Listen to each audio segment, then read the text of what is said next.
So, hello again. Welcome to Series 3, Episode 2 of the Hidden London Hangouts. My name's Alex. Hello. Hope lockdown is going well. It's going really well here. Dry January, not happening. Today, we're going somewhere really quite interesting. And it's been inspired by one of our viewers, 5Jamer, who said, can you cover this station? Well, yes, we can. So keep watching. I don't do this on my own. I've got three amazing people from the London Transport Museum to guide us through the Hidden London bits. First of all, Chris Nix. You're looking very lovely today, almost in your summer suit.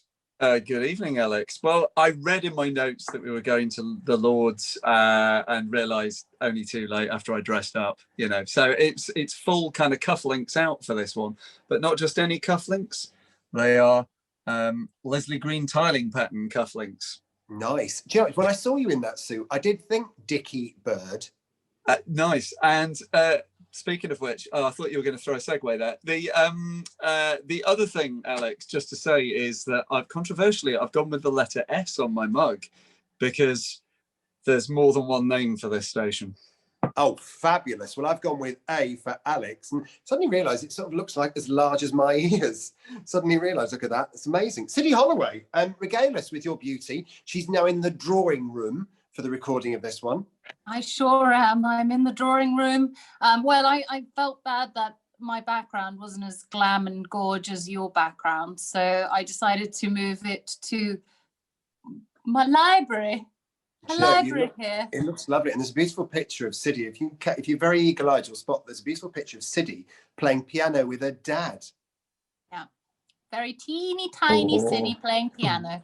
I love all that. It's so nice. It's very sweet that you say about the backdrop here. To be perfectly frank, I look like I'm in a junk shop most of the time, but it's very, very sweet of you. Laura Hilton-Brown, meanwhile, is in a boudoir. My boudoir. Hi, everybody. Hope everyone is doing all right. I thought I would channel some Piccadilly tile combo with my jumper today, which I should have worn last week, but I didn't realise that I even had this jumper. I'd forgotten. And then I saw it and thought, that is what I'm going to wear for my next Hangout. Well, I'm loving it. And hang on a minute, hang on.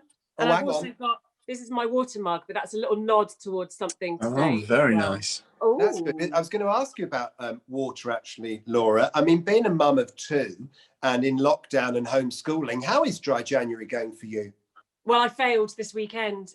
I did a week and then that was it. So not putting too much pressure on myself about that, though. I thought I'd coped with a week. I should celebrate. And so I chose to do that with a glass of wine. But, you know, for everyone out there doing Dry January, well done. Keep going. I failed. Well done. How boring are you? I have to say, by the way, that we've come up with a new one here. We're going to call it, in Britain, we have these things called J-cloths that you wash up with. And they're always slightly damp. So we're going to call it J-cloth January, which means that you can always just slightly have a bit of drink all the way through it. So J-cloth January is what we're all practicing here. Now, as I say, Chris has said it, we're in Lords today. It's a station that changed its name 3 times. Where was it? Chris Nix and Siddy went down to the museum to tell us. Today we're down at Acton because we've got a few extra things here that Siddy and I want to show you to do with the station that we're looking at Lords. There it is. St John's Wood Road, or Lord's Cricket Ground. And we can see on this map, as it says up in the corner, the Metropolitan Railway is shown in red. So there we go, Baker Street, and it follows all the way up through Willesden Green and out off through Harrow and off to Aylesbury and beyond. So yeah, let's now go and have a look at another lovely bit of enamelware that shows the origins of this station. Let's do it.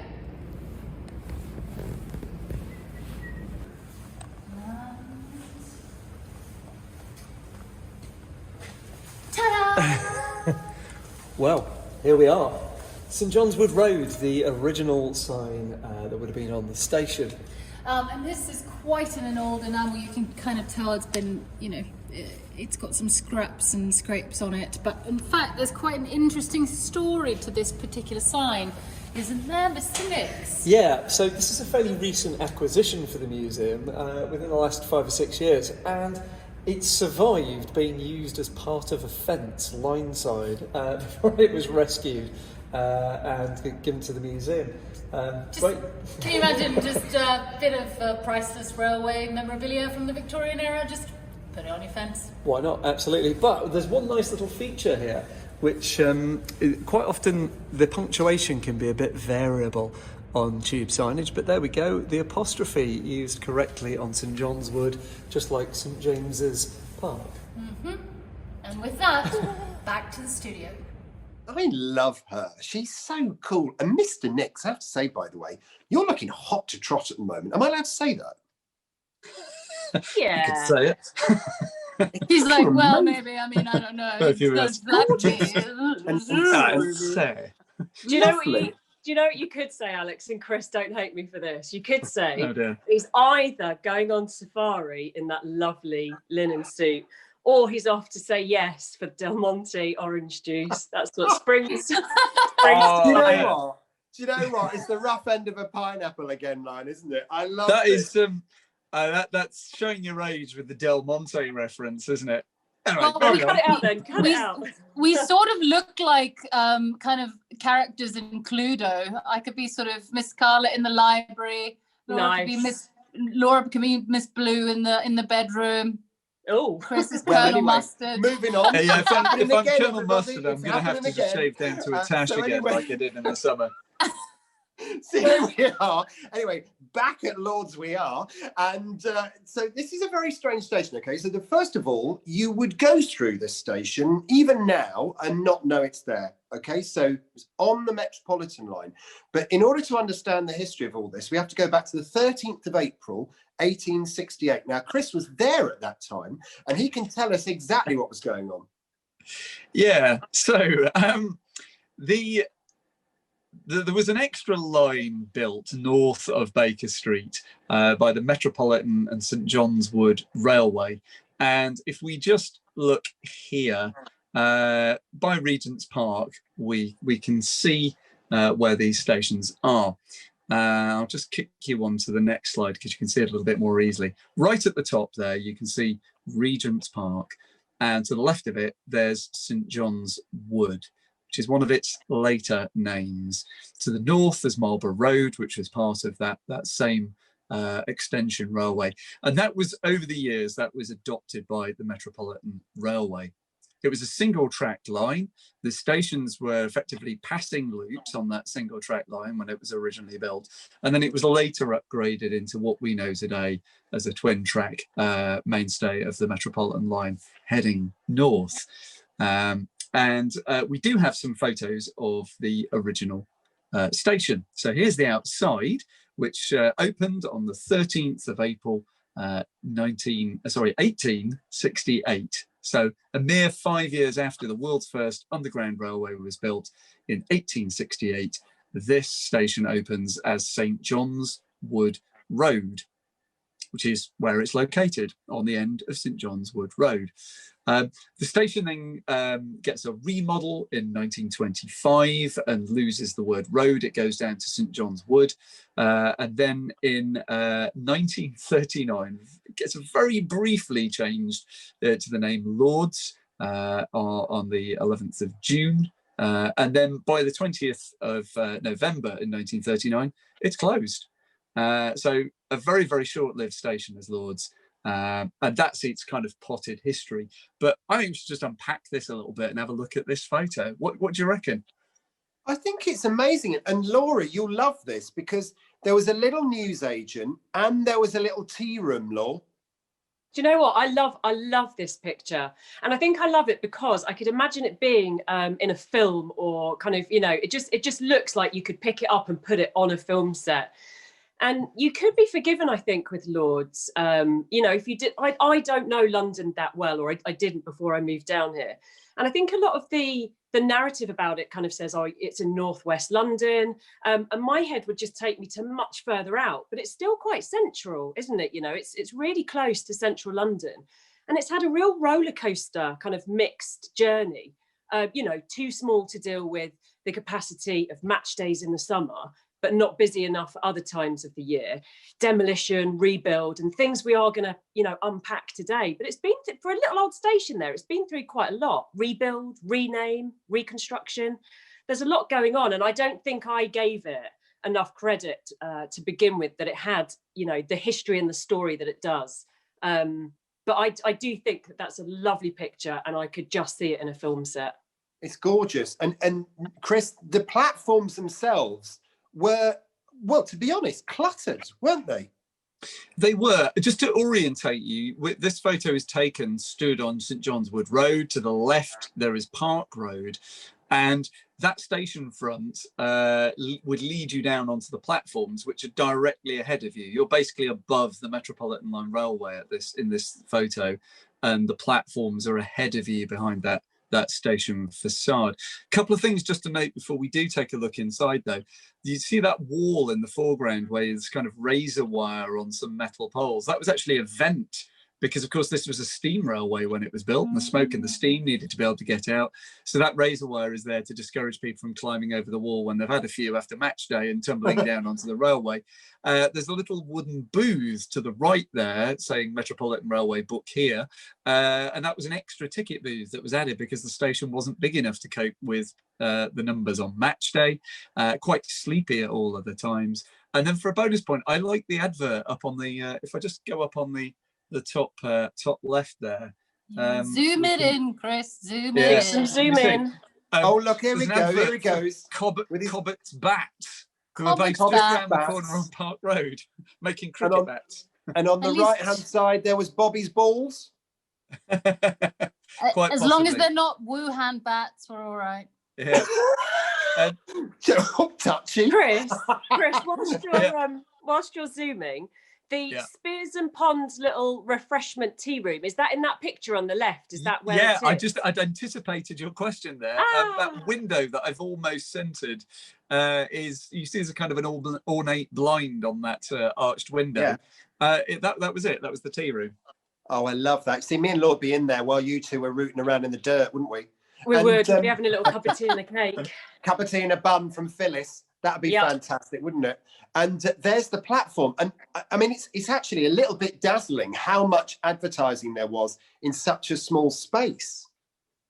Amazing, isn't it? I think we often talk about this on Hidden London Tours, how much advertisement there was on platforms and sort of in tunnels in the old underground. People kind of think it's, you know, overbearing at the in modern times, but actually used to be so much worse back in the day. And that just kind of shows it. This kind of just looks like somebody's sort of one of those houses that they go on, like, you know, American Pickers or something, you know, where somebody's like gathered stuff for 50 years of advertisement and stuff like that. It does look like a museum wall, doesn't it? It's quite interesting. Yeah. And it's funny because, you know, when I was a kid, my mum used to give me Viral when I was ill. It sounds like the opposite of what you need. Have some Viral. I quite like this though. I think it gives it character. I really, really like that platform. It'd be worth quite a lot now if you were to take all of that to auction. The thing I really like there in the middle is Emu Australian wines. One has to wonder which part of the emu they used to make the wine. Or where it came out of. Also, the Foster Clark's cream custard. I think there was some of that in this house when I moved in. Wow. I wonder who you bought that from. And also on the back of the bench, can you see it's there? Got its original name painted on the back of the bench of St John's Wood Road. Genius. But it's interesting because you know how we talk about the original roundel was just that bullseye red disc that we've talked about in older episodes. I mean, you kind of understand why they put that there, because really, imagine being a passenger and you come to that platform and you're trying to figure out which station you're at. Exactly. It's just like I need to get off at Bovril. Yeah, exactly. You've absolutely no idea where you are. So the roundel was a good idea. And interestingly, of course, the Metropolitan line, they had their own version of that. They used a diamond rather than a circle. So that sign that we looked at earlier in the depot, that enamel bar with St John's Wood Road on it, probably sat on a diamond rather than on a disc. Amazing. That's just what the Met did. They were always different. Oh, and also, Chris, just to before you get off that one, our absolute favourite up there in the top right-hand corner. Oh yes, Lifebuoy soap. If you have terrible BO and can't get a job or a boyfriend, Lifebuoy soap is there to save the day. Oh yeah, because they were quite hostile in their advertising, weren't they? They used to say, basically, you stink and you're awful. Use our soap and you'll be fab. Yeah. Yes, that was Siddy representing their advertising style rather than representing her own views there. They really were quite shocking, their adverts. Yes. Thank you, Chris, Beautiful. for pointing that out. Yeah. Now, that station obviously was of a certain size, and it looked, I mean, as an advertiser's dream, it was fabulous. But this station was peculiar because although it wasn't called Lords at this point, it served Lords, the cricket ground. So in the cooler months, when Chris's suit is not necessarily suitable attire, it was very, very quiet as a station. They used to shrink down the opening hours and all sorts. But on match days when the cricket was on, it was incredibly busy. But I still got this thing in my mind about the name, because Sid's, why is it that it was right opposite Lord's Cricket Grounds and it was given 2 other names before it was called Lord's? What was all that about? Probably because of the crazy? location. I mean, I think early on, particularly in underground history, they were reluctant to name stations after anything other than where they were located. And I think it just became more of a thing later on, you know, to name the Angel, or, you know, that sort of stuff. I think, you know, Kensington Olympia used to be called something else. I think it's just the location rather than what was near it. And I think as well, if you're trying to get a station's revenue to increase, Lords sold itself. Everybody knew where they needed to go. Their problem was getting people to use the station when there wasn't a match day. So actually naming it after the thing that people already know how to get there, you know, wouldn't actually help them drive traffic. So the geographical location, I suspect, may have been more helpful from a marketing perspective. I guess it's kind of similar to Gillespie Road and Arsenal, because obviously Arsenal was named after the stadium, and now the stadium's moved, and actually the closest site to the stadium isn't Arsenal anymore. No. It's another station. Very true. Well, isn't it funny you mention Arsenal, because this is really interesting, because Laura and I did a little bit of extra research on this, and we found out that little wooden cabin, the ticket cabin that was at the front of that station, the picture you just saw, used to be moved in the autumn to Drayton Park to help with the extra crowds that used to come to Arsenal Football Club. Isn't that right, Laura? Really? I just remember them getting a little trolley and just pushing it. It is. It's like a little temporary ticket hut. Let's move it to wherever it's needed in its season, which is quite cute. I think there was actually an additional ticket hut, if you can call it that. Is that the right phrase? In Lords, that sold just Metropolitan Railway tickets.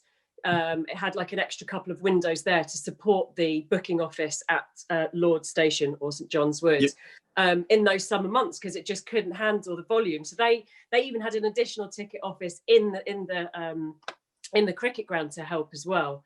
And then there was this other one that used to get transported around. Yeah. They were so desperate, in fact, to not have to expand the station that they tried unsuccessfully several times to persuade Lords to let them have a bigger ticket hut in the grounds. So it was very well used, clearly, but they couldn't get any more space. I think Lords had to refute that because they didn't have enough space either. I think they would have done if they could, but they just didn't have enough space on their site either, which shows kind of how overcrowded it must have been getting in those summer months. Now, you might think as well, when we're telling this story, that Lords, you know, the station, you know, St John's Wood Road, and then Lords, was a success story that was absolutely brilliantly performed, and it was going to be a station that was going to last for a very long time. It didn't, for a lot of reasons, not least of all because cricket is a seasonal game. Summertime, it's great. Winter, no one's playing nothing. But also, at that time, am I right, Chris? The bus was beginning to become quite a predator of certain tube stations, because the bus was just up on overground. You could see stuff from it. It was cheaper. It absolutely was. So horse buses, of course, were the first form of bus in London as of 1829. And they can very easily shift their routes. You obviously don't have to lay down tracks or plan that much. You can just send the buses there. So, yeah, horse buses did provide some competition for Lord's Station at St John's Wood Road Station. But what was really the pivotal moment was when horse buses were replaced in a matter of 2 years by the first reliable petrol bus, the B-type bus. So really, from 1910, when these things first came out, and proved their reliability. Within 2 years, there were no more horse buses on the roads because they'd outcompeted them.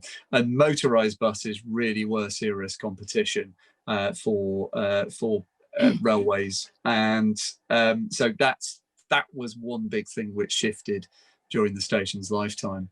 But 53 bus, by the way, still goes past my the end of my road, and it's about as comfortable as that. I'm sure technology's moved on a bit. Does it have that little cage or whatever at the front there to sweep up anyone who walks in front of it? I believe they're called bull bars, aren't they, on those posh new cars? They were called life preservers back then. So that big grill at the front end between the wheels was there to stop people going under the wheels. Blimey. So yeah, West Hampstead to Plumstead, 53 bus. And then look at that. You see, this is the gorgeousness of it. Finally, it feels like somebody's gone, oh yeah, it's right by Lord's. So yeah, really that pressure of the volume of people trying to use the station on cricketing days at Lord's finally meant that the station needed to be remodelled, and that was done by the architect Charles Walter Clark, and the station was rebuilt, demolished and rebuilt between 1924 and 1925. They actually did it very, very quickly indeed, and that is what it looked like. Now, interesting at this point, Sids and Chris, that station looks remarkably like Great Portland Street. And I'm assuming that this is another one of our lovely hidden London Hangouts revelations. We've heard of Leslie Green with his lovely oxblood red stations. We've heard of Charles Holden with his very geometric sandstone colours. Our third of our little portfolio of little stars is Charles Walter Clark. Would we not agree?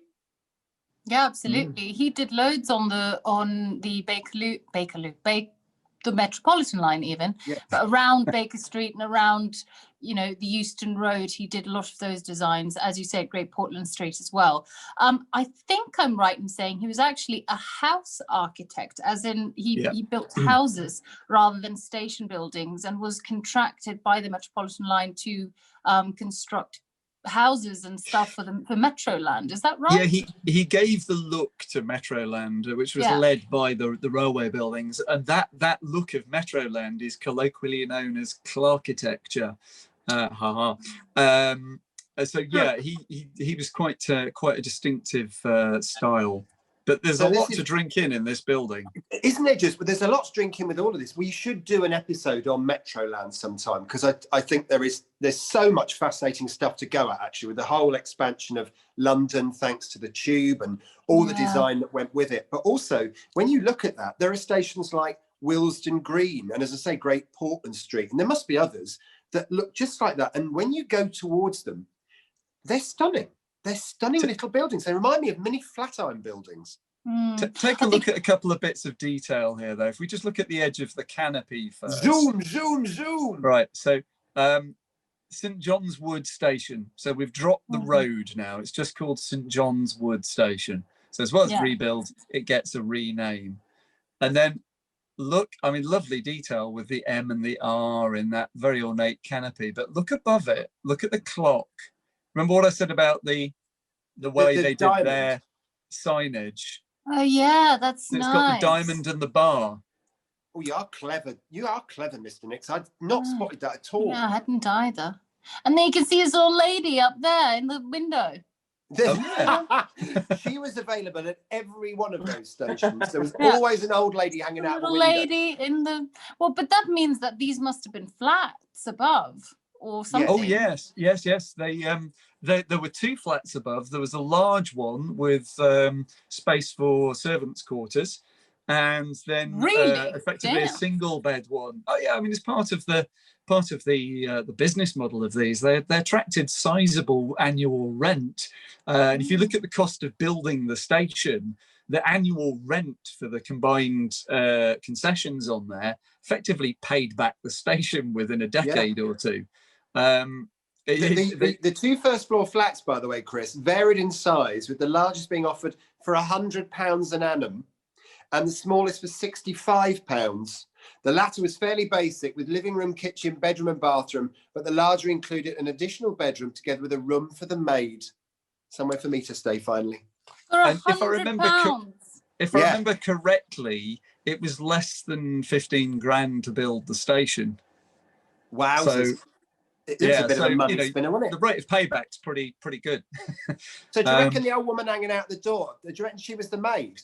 I have to say, she looks like a young woman in Yes, she the does. size of screen I'm looking at. I mean, she had a tough life, but what I was also drawn by was just looking at the headlines. So we've got Marquis. What's that? Marquis killed on Ocean flight. Now I tried. Yes, I tried to Google Atlantic this. flight. Yeah, so I tried to Google this, and all I could find was some guy who tried to fly from Brooklyn to Baghdad in 1930 something, Right. and it didn't say he was a Marquis, so I'm not sure I found the right thing.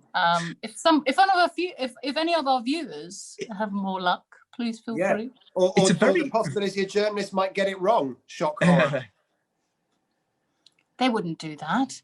It's a very sporting station, though. If you look at the other headlines, we've got TT Thrills in records, so the TT races in the Isle of Man, and full-page football gossip is the going on in the Standard that evening. So very sporting. I love it. I Chris, love can you indulge me for a second and just Of course. zoom in with your zoomer to the lovely ornate lettering across that top strip of the building where above the flats? Okay, yeah, let's just give that a go. The ornate lettering, that bit, yeah? Yeah. I think you've spotted what I spotted. Look at the What have diamond. Yes, that's what I was thinking. And It's interesting, isn't it? Clock. Yeah, it runs through everything, doesn't it? Isn't that interesting? Beautiful, beautiful, beautiful, beautiful. So lovely. So that's rather splendid, I think. Yes, absolutely. And do you know, the other thing about this is, because we're in this location, just out of Zone 1, as we would call it now, it wasn't just Lord's Cricket Ground. Where else was it near? Anybody? The Beatles crosswalk, no. Yeah, it's not far. But also, Laura, this is right up your street. It's right by the zoo. And what's in a zoo? London Zoo. London Zoo. And of course, the whole joy of this, it wasn't just cricketing posters. There were some corking posters for the zoo as well. What do you think of that, one was this poster is just the stuff that dreams are made of. I love a little flamingo. And this was commissioned by the Underground Electric Railway Company in 1935. And it was used to advertise the late opening of the zoo in the summer months. And I think that you can kind of tell, can't you, from that poster with the dark shadowing against the pink of the flamingo, that they're trying to kind of let you know that it's the evenings or when it's kind of getting dark. Do you see where I'm going with that? Yeah, totally. Twilight. Yeah, isn't it? Dusk till 11 p.m. Yeah. Can you imagine walking around the zoo? That stinky, do you know, it's all animals. It's like going around farms. I was never a fan as a kid. But 11 o'clock at night going around a zoo. It's all animals. They tend to be a romantic date, Alex. Really? What, listen to some old boar going, or whatever it is? No, I'm not You know, the bearded pigs are quite charming. Do you want to know what you're dating? Guys, you're ruining this amazing, beautiful poster. I'm going to bring it back to the art here, Laura. So one of the amazing things about the poster commissions on the Tube is that they just did this to try and sell tickets to travel on the railway. If you were looking at the mainline railways at the time, they would only have produced this kind of poster if the zoo had either paid for all of it or part of it. Whereas the Tube was a lot more altruistic. They would promote museums, walks in the countryside, buying a house even, if it meant that it would increase their ticket revenues. And it was a fundamentally different approach. And the quality of the work that's gone into this, as Siddy was just unpicking, and Laura too, it's kind of selling you the dream of going to that event, not because the Underground runs a zoo, but because it might sell some people some tickets to go and visit the zoo. You've got more zoo pictures. Yeah, I was going to say, haven't we got something we can tickle? I've got a cracker for you here. All I can say is recumbent panda. Look at that. Giant panda. Wouldn't you just like to give that a cuddle? and then it eats you. And then the police will arrive, Alex. Do you know, have you seen those panda videos online where they're like sliding down a slide and having a great time? I would hang out with pandas sliding down. I'm loving the idea of Siddy hanging out with pandas. When we get Just boring, me and a bunch of we'll pandas. just see her in the zoo. It'll be great. At dusk, playing with do the we like pandas. that, Law? By the way, you're a big poster fan. What do you reckon? Nice. I do. I think that's a lovely poster. It's just very simple, isn't it? And I love the kind of blue just against the monochrome of the panda. And again, like Chris said, it's just trying to get you to get on the tube or the train to get to the zoo. So I think pretty. Yeah, I like this one. This is good. Good. Alex. Good. I think looking Alex. at that though, Chris, do you not think that maybe he could do with being a bit bicked? Because it's quite a lot of hair there. It looks like, people you see on the beach who've not really looked after themselves. Pandas just like the natural look. What can I say? But one unusual thing, if I just zoom in a little bit, you see it's got the date on there, so it's clearly 1939. That. Yes, sorry, I was looking somewhere else. Yeah, for St John's Wood, and actually, say it's saying stations for the zoo includes St John's Wood. That could be either, couldn't it? Because that is the year that the Bakerloo line extension is constructed, and so if it's early 39, it could be the new St John's Wood on the Bakerloo line, or if it's if it's early, it's the old St John's Wood, and if it's late in 39, it's the new one. And it's there you make the perfect point, and it's almost as if you knew what slide was coming next, because people will ask, why did Lord's Station shut? And the truth of it was because the Bakerloo line, because of course this came as a massive revelation to me when we were thinking about this episode today. The Bakerloo line, we always think of it as going all the way up to Harrow and Wealdstone, but of course when it opened at this particular time, the Bakerloo line stopped at Baker Street, but there were plans afoot to extend it north, weren't there, Chris? Yeah, and by extending it north, you can see it traced here on the map. It would be stopping at a station on Acacia Road, as it was going to be called. We now know it as St John's Wood Station. Swiss Cottage, again, it's a relocation from the original Swiss Cottage on the Metropolitan line, and then adopting the Metropolitan line route going north. And so with that coming along and giving those intermediary stations, there was really no need to have the Metropolitan line also stopping in between, and they took the opportunity to close the Metropolitan line stations between Baker Street and Finchley Road so that they could run the trains more quickly and get out north and up and into Metroland. And who'd have thought that particular bit between Finchley Road and Stanmore was once Metropolitan line, then it was Bakerloo line, now it's Jubilee line. It's actually been 3 lines. It has, and you can, now that we've talked about C.W. Clarke, the architect, you go and have a look at the architecture of the stations up there, and you'll spot straight away that's where they belong to. They're Metroland stations originally, adopted by those later lines. I love it. So back we are at St John's Wood, which became St John's Wood Road, which became Lord's, and World War II begins, doesn't it? Yeah, and it doesn't have a good time.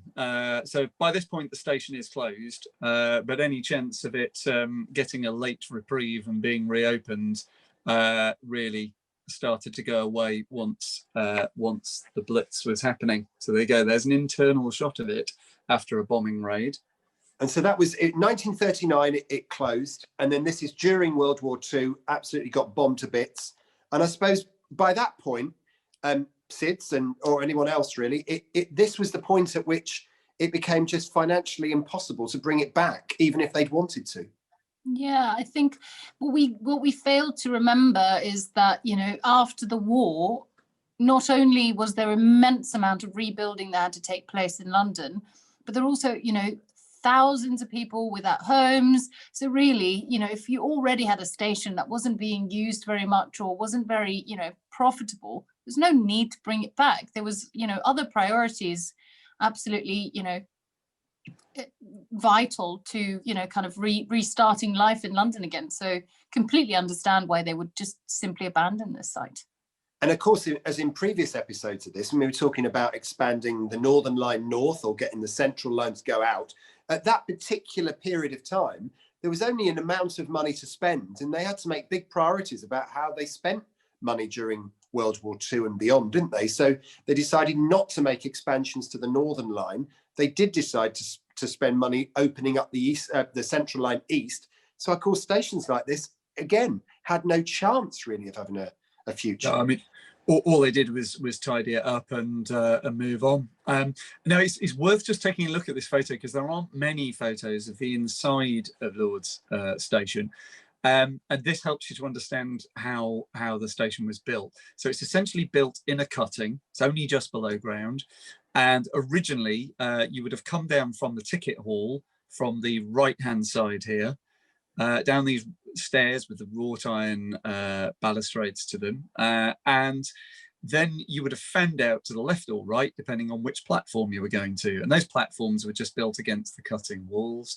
Over the top of the cutting was this glazed canopy that you can see having been bombed rather badly. And so it was simply a cutting, 2 platforms and a canopy. Now, when the station was rebuilt in 1925, they took the opportunity to put a concrete and steel deck over the cutting, over the platforms. So they had been enclosed, and that canopy and the concrete deck was leased as car parking space. It's basically lockups for people with posh cars that earn yet more revenue.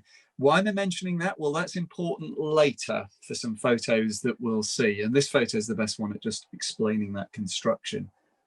I think that's fascinating. Oh, look at that, blimey. And there you can see where the bombs actually made it part way through that deck. And you can just see there's a car on the right-hand side there, if I just zoom in. So you might have been wondering otherwise, why are there several cars in a railway? Yeah. The garage fell through. It's because the garage got bombed and they plunged through. Bummer. Can you imagine you kept your fancy car there and, you know, that's what happened to it? That looks like that was quite a nice roadster on the right-hand side there. And do you know what? That was exactly what the owner of that car said, Siddy. Bummer. When they found that car on the track. Bummer. Yeah. Bummer. No. I feel quit. like it, you know, at the time they were probably preoccupied with other things. I bet they were. But this is just cool stuff. And of course, when it's shut, eventually the building was taken away and it turned into something else. So Chris and I decided to have a little bit of a wander before lockdown and find out what's there now. Well, here we are on the corner of St John's Wood Road and Wellington Road. And if I just wheel around over there, we have Park Road. And if we come back over here, we have the site of the former Lord's Station. Now, Alex, I always like a site where it's possible to get something to eat and drink as well. Under normal circumstances, that would be fine. Right now, though, in COVID times, we can't do that. But this is a really interesting station. As you said earlier, on the way over here, this station changed its name quite a few times, didn't it? It did. It changed its name several times. It had 3 in its life. It was originally St John's Wood Road, then St John's Wood, and finally Lord's, but only for the last 6 months of its life. And that was because it was across the road from Lord's cricket ground, just over there. And interestingly, you talk about stations, peak hours only, Kensington Olympia, Sundays only, all those sorts of things. Station that really was created for summer only because it was for the cricket ground. Yeah, so it went from being incredibly quiet, sleepy little station with not many people using it to being intensely busy and far too crowded, and that's why it had to be remodeled several times to cope with the match day numbers that it was dealing with. Still a corking story though. So that was the front of the station, but what about the back? Well, we find ourselves here on the corner of Park Road and Lodge Road. Which is round the back of where Lord's Station, or its many other names, was based. You do bring me to some really quirky places though, really. I mean, we are literally in the shadow of Regent's Park. We've got the big mosque over there. Can you see the bridge over there? That's where the Metropolitan line runs. And of course I do remember that from when you go to Finchley Road. It does come out into the open air for a bit. I do bring him to the classiest of street corners, though. So let's have a little wander down the road, shall we, Alex? You can see it's quite a bit of building work going on over here. Totally. And is this an indication of where we're heading to? Well, you might notice that there's what looks like a bridge ahead of us, and that's because that is a bridge ahead of us. And it's worth us having a look at what's off that bridge. Okay. So this is the great thing about these hangouts. They actually give you the opportunity to go and have a look in London. If you find yourself in London with a bit of spare time, and let's face it, during lockdown, we've got a lot of time to walk, you can actually come and find some secrets of London.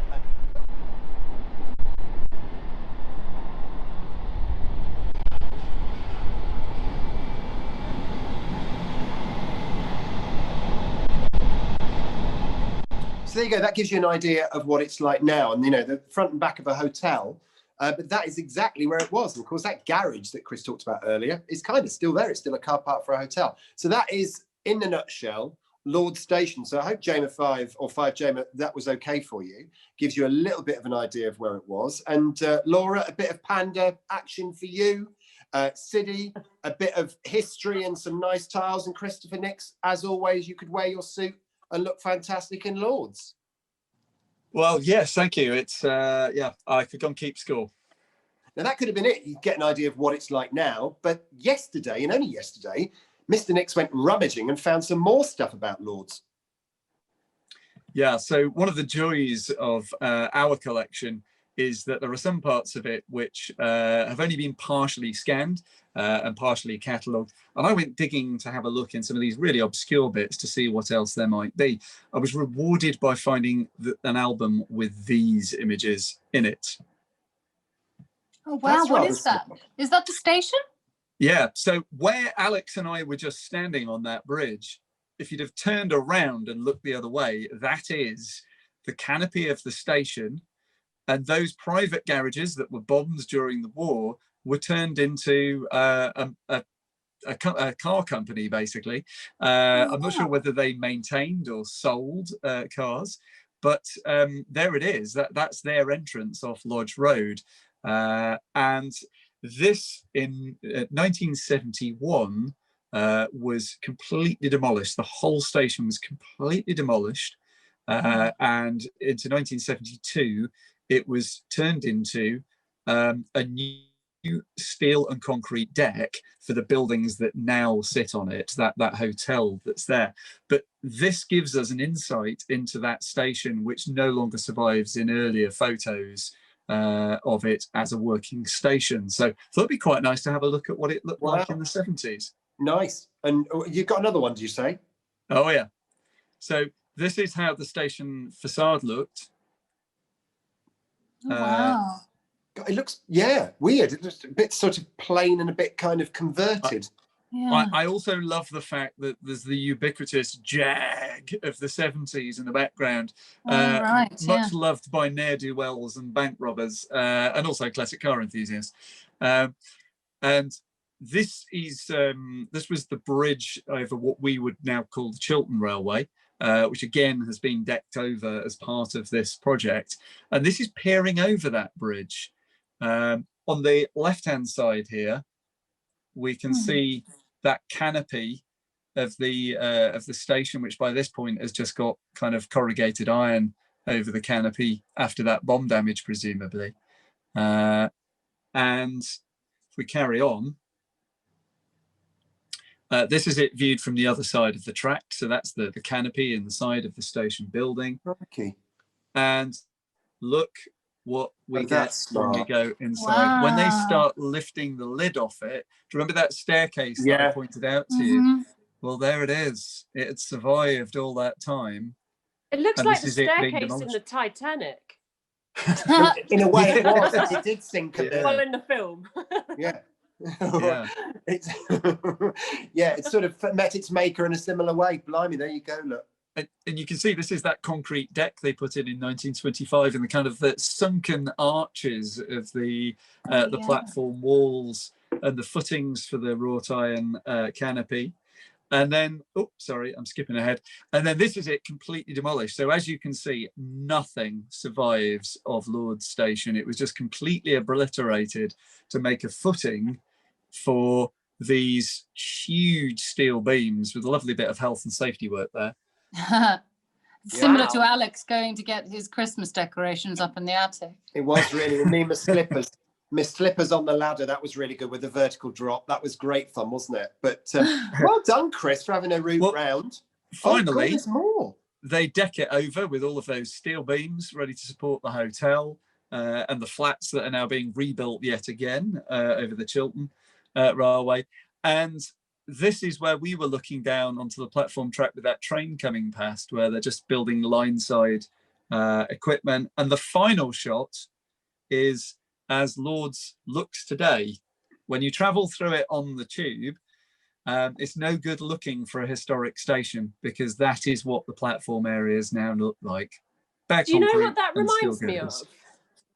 That totally reminds me of our Moorgate tour, when we look down to the catacomb towards the Barbican.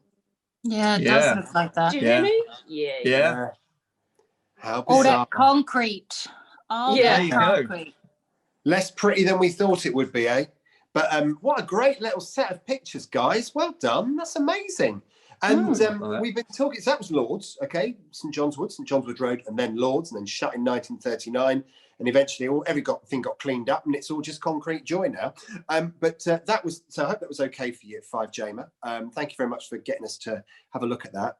We've got some great news, by the way, because if you like the Hidden London Hangouts, then you might think to yourself, what else do I do in the week when they're not on? Well, Patreon is here now, Chris, and you've been working like a little beaver, haven't you? Yay! Yes, what, gnawing down trees and building dams. Yes, absolutely. And as well as that, we've been thinking of the fans and people hungry for extra content and extra behind the scenes of behind the scenes. And so, yeah, we've now established our Patreon site where you can see extra content, engage with the team more directly, and choose the level at which you would like to do that, and in turn support the museum with donations. So we've got 5 levels of membership, of technician, driver, line controller, superintendent, and railway executive, the top tier. Yeah, so if you're interested in that, I know we've had some people very keen for this to come along. Take a look at our website and join us, become a Patreon. It'd be great to see you there. I think that is absolutely fantastic, a great opportunity. Because I mean, the thing is, at the moment, you know, you'll be fully aware of this, but museums are having a really tough time. It's not just the London Transport Museum; everyone's having a really tough time. And this is something that we're doing to kind of remind you that the museums are still going. But you know, this is a great opportunity for you to help the museum if you want to. In the meantime, Hidden London Hangouts will all continue, and we've got loads of great stuff to come. Notes, queries, and questions, as always, every week. Your opportunity to get some questions answered, your comments and suggestions, and we've had some lovely feedback after last week's episode. Jane sent us this lovely message. She says, one of the things I loved about Russia was the underground stations. I think you could broaden your Hidden London Hangouts for years if you went global. Here's a picture I took in Russia. Well, I have to say, I've been to Moscow and I thought the tube system was absolutely amazing. It's more like a palace down there than anything else. Well, you might remember from our first Piccadilly Circus episode that after the building of Piccadilly Circus, Frank Pick went to Moscow to consult on the building of the Moscow Metro. And so in part, the Moscow Metro is kind of modelled after the grandeur of Piccadilly Circus. He also accepted the Order of Lenin, even though he turned down a gong from this country. He got the Order of Lenin for that, I believe. I just bought a hat when I was there. But thank you. It was a nice, fluffy hat. Can I just say, I'm totally up for not only about having the hat, but also that suggestion. Yeah, I mean, if Moscow would have us, guys, what do we think? We're there?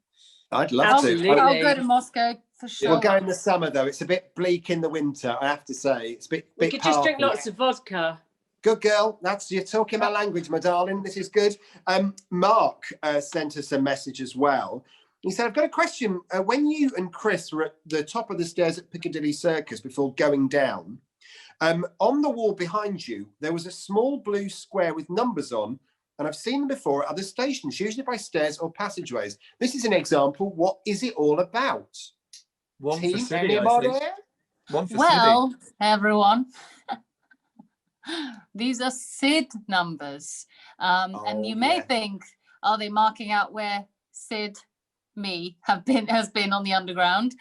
You would be wrong. SID stands for Station Identification Device. Is it Station device? ID, station identification. Yeah.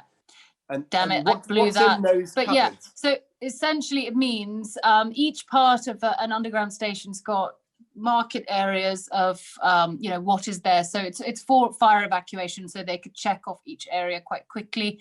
So each area is marked with a SID number or station identification, and that's what those are. I'm gutted. I thought that you put them up when you I go to will. these places just to mark your territory. That would be Just quite good. been all over. Cats and dogs do one thing. Siddy puts up a little sticker. It's great when she's been somewhere. That would be lovely. Jess Collard, by the way, she says, we're loving this and you've got us hooked. So thank you very much for continuing to do what you do, especially during this unusual time. We really appreciate it. Hello, Jess. We're really glad that you got in touch. Greg Turner says, the chemistry between you guys absolutely cracks me up. And we've had a bit of feedback as well about my mildly embarrassing moment last week as well. If you caught it, if you didn't catch it, go and watch it. Episode 1, and I referred to Australia not as down under, but as down below. And Chris was brilliant and masterful at controlling all of our giggles, because Laura and Siddy and I were in stitches, and Chris was the true pro in his very nice suit, actually. Andy J. Boo said, my son was watching that.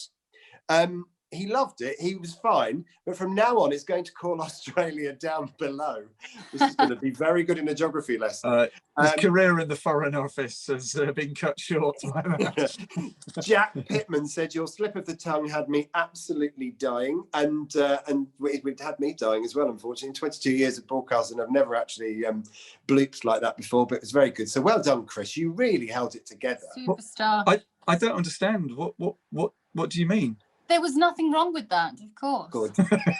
Good. And finally, and this was, I'm going to read this out because this is something which always takes us by surprise when we get feedback like this. I happened to mention last week how going on trips with Chris and Siddy and Laura had helped me conquer fears of dark and open spaces and all that kind of thing.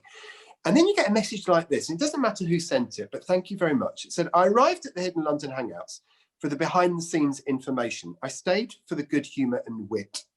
But I keep coming back because of those gorgeous moments of realness. Today's comments about feeling brave, doing scary things in the company of a friend just hit me so hard.